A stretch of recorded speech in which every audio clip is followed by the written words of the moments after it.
So good to see you Faizan. Hi. अभी महाराष्ट्र में जो भी हो रहा है मराठी भाषा को लेके, तो आप उस पर क्या कुछ कहना चाहोगे?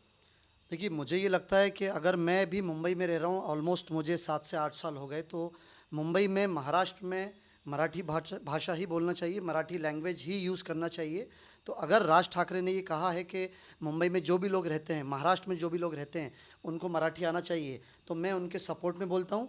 इसलिए नहीं कि राज ठाकरे बोल रहा है, अगर कोई भी ये बोलता कि महाराष्ट्र में रहने वालों को मराठी आना चाहिए, तो मैं भी ये चाहता हूँ सर कि जो भी महाराष्ट्र में रह रहा है, जो भी मुंबई में रह रहा है, हम सबको मराठी बोलना चाहिए। और आज अगर मुझे एज अ इन्फ्लुएंसर मराठी नहीं आती, तो मैं भी मराठी सीखना शुरू कर रहा हूँ। धीरे धीरे मैं भी मराठी बोलूँगा, और जो भी मुंबई में रहता है सर, मैं चाहता हूँ वो मराठी बोलें। बाकी इसके अलावा सर मेरी एक चीज़ और ये भी है कि अगर कोई भी महाराष्ट्र में मराठी लैंग्वेज नहीं बोल रहा है, तो उसके अगेंस्ट एक्शन होना चाहिए। महाराष्ट्र मुंबई में जितनी भी मुंबई में शॉप्स हैं, कोई भी स्टोर्स हैं, सबके नाम मराठी लैंग्वेज में होना चाहिए। सारे स्कूल में एक सब्जेक्ट मराठी का अलग से होना चाहिए। काफ़ी स्कूल्स में है, जहाँ पे नहीं है वो भी होना चाहिए। और जितने भी हो, अगर आप देखें, एक भोजपुरी एक्टर दिनेश लाल यादव ने राज ठाकरे के अगेंस्ट बोला है कि हम राज ठाकरे, अगर हिम्मत है तो हमें मुंबई से बाहर निकाल के दिखाओ। अगर मुंबई में रहने वाले, देखिए ये जापान तो है नहीं, ठीक है, ये यूएस, ये यूके तो है नहीं, अगर ये मुंबई महाराष्ट्र है, यहाँ पे पहली प्रायोरिटी मराठी को देना चाहिए। और अगर आज बाला साहब ठाकरे ज़िंदा होते, तो वो भी ये देख के बहुत खुश होते, और वो भी यही चाहते थे। और अगर मैं एक बात और लोगों को बताना चाहता हूँ कि बाला साहब ठाकरे अगर नहीं होते, तो महाराष्ट्र के लोग आज खुश नहीं होते। बाला साहब ठाकरे अगर नहीं होते, तो आज महाराष्ट्र के लोगों के पास, मराठी लोगों के पास काम नहीं होता। अगर बाला साहब नहीं होते, तो इनको वो रिस्पेक्ट महाराष्ट्र में नहीं मिलती जो बाहर के लोगों को मिल रही है। तो बाहर से काफ़ी लोग मुंबई में आके रुक गए हैं, बस गए हैं, लेकिन वो अगर मराठी नहीं बोल रहे सर, तो वो बिल्कुल गलत है। मैं चाहता हूँ हर एक इंसान मुंबई में रहने वाला मराठी बोले, हर एक एक्टर, हर एक इन्फ्लुएंसर, हर एक डॉक्टर, हर एक बिजनेसमैन, सारे के सारे लोग मराठी बोलें। और इसलिए नहीं, देखिए मैं कोई मनसे का सर वर्कर नहीं हूँ, मैं किसी पार्टी का वर्कर नहीं हूँ, लेकिन अगर राज ठाकरे किसी भी पार्टी में होते और अगर उन्होंने आवाज़ उठाई है कि हाँ महाराष्ट्र में रहने वाले को, मुंबई में रहने वाले को मराठी बोलना चाहिए, तो मैं उनके सपोर्ट में खड़ा हूँ। आज राज ठाकरे के सपोर्ट में फैज़ान अंसारी खड़ा है, कल पूरे महाराष्ट्र में एक एक आदमी उनके सपोर्ट में खड़ा होगा। ये उनकी बहुत अच्छी पहल है। मैं उनको भी थैंक यू कहना चाहता हूँ कि राज ठाकरे ने एटलीस्ट ये आवाज़ उठाई, और उद्धव ठाकरे भी अभी उनके साथ हैं। तो जो भी महाराष्ट्र में रहते हैं, जो भी मुंबई में रहते हैं, हम मुंबई में रहते हैं, हम सबको मराठी बोलना ज़रूरी है। मैं यही लोगों से कहना चाहता हूँ, यही मेरी रिक्वेस्ट है।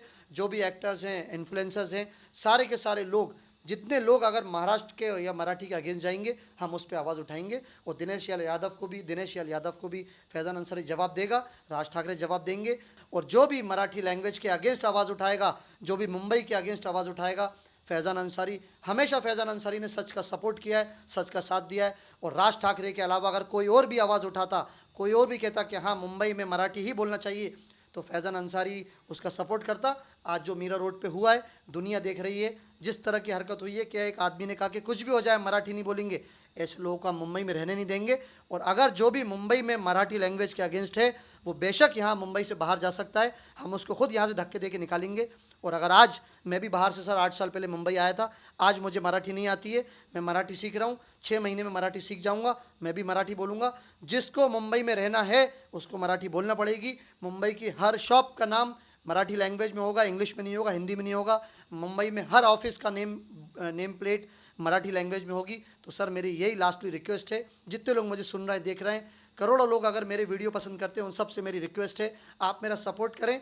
राज ठाकरे ने बहुत अच्छा आवाज़ उठाई है, बहुत अच्छा एक कदम उठाया है। पूरा महाराष्ट्र, पूरा मुंबई, हम सब राज ठाकरे के साथ हैं। और एक दिन मुंबई का हर इंसान मराठी बोलेगा, और जो मराठी नहीं बोलेगा उसे मुंबई में रहने का सर कोई हक नहीं है। मैं भी ये आवाज़ उठाने साथ में आया हूँ सर।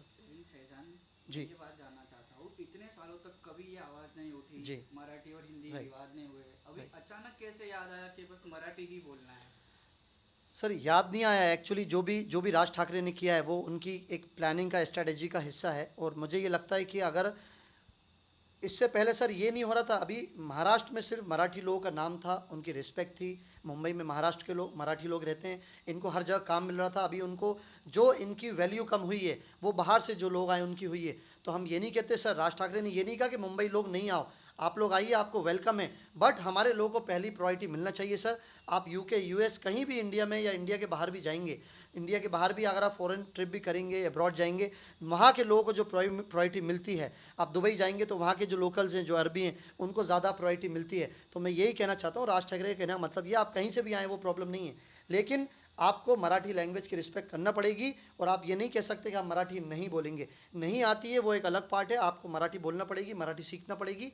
तो यही उनका सर मैसेज राज ठाकरे का, यही मेरा मैसेज है। तो अभी उनको ऐसा नहीं कि आवाज़ उठी है, दूसरी लैंग्वेज और दूसरे लोग जो ज़्यादा इन्वॉल्व हो गए मुंबई में, उनकी वजह से उनको राज ठाकरे को आवाज़ उठाना पड़ी सर। लेकिन कहीं ना कहीं कितनी सारी लैंग्वेज मुंबई में है, जैसे कन्नड़ा है, तमिल है, गुजराती है, मारवाड़ी है, भोजपुरी सभी है जी और ये ऐसे हिंसावाद होके जबरदस्ती बोलवाना जी। आपके एंगल से कौन सा सही लगता है? सर देखिए सारी लैंग्वेज है को भी उन्होंने हाथ में ले लिया, का ये सही है? सर देखिए जितनी लैंग्वेज मुंबई में हम सारी लैंग्वेज की रिस्पेक्ट करते हैं, हमने कभी भी ये नहीं कहा ये लैंग्वेज सही है ये गलत है।